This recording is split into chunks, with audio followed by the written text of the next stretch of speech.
Ika nga'y trip-trip lang ng isang lalaki ay nauwi sa kanyang pagka-aresto. Abay, napagdiskitahan kasi niya na mamato at ang kanyang tinamaan ay isa palang pulis. Nakatutok si Oscar Oida.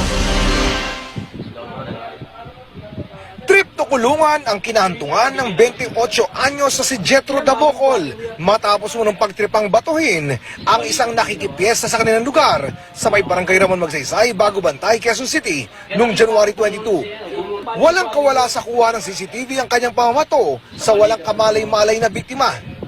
At para di halata, makikitang yuyuko pa si Jetro na kunwari may hinahanap lang sa tricycle. Ang hindi alam ng suspect, ang kanyang napagtripan, Police Quezon City pala.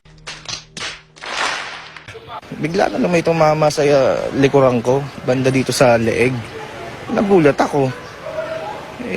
Paglingon ko, nagtanong pa ako, sino nang bato? Ba't kayo nang babato? Napagtanungan ko pa yung mismo bumato sa akin. Pagmamalaking sagot pa raw sa kanya ni Jetro. Sir, may mga CCTV dito, baka gusto nyong silipin. Siya pa nagsabi noon. Kaya ganun na lang ang gulat ng biktima nang masilip na nila ang CCTV ng barangay. Yun nga, siya mismo yung bumato sa akin, napagtanungan ko. Palusot ni Jetro. Dala po talaga ng sobrang kalasingan lang, sir. Dahil simula po umaga hanggang gabi nga po, yun nga po, nagiinom fiesta po. Talagang humingi po ako ng patawaran. Sana po mabigyan po ako ng pangalawang pagkakataon. Gunggong! Barinig kita sa mukha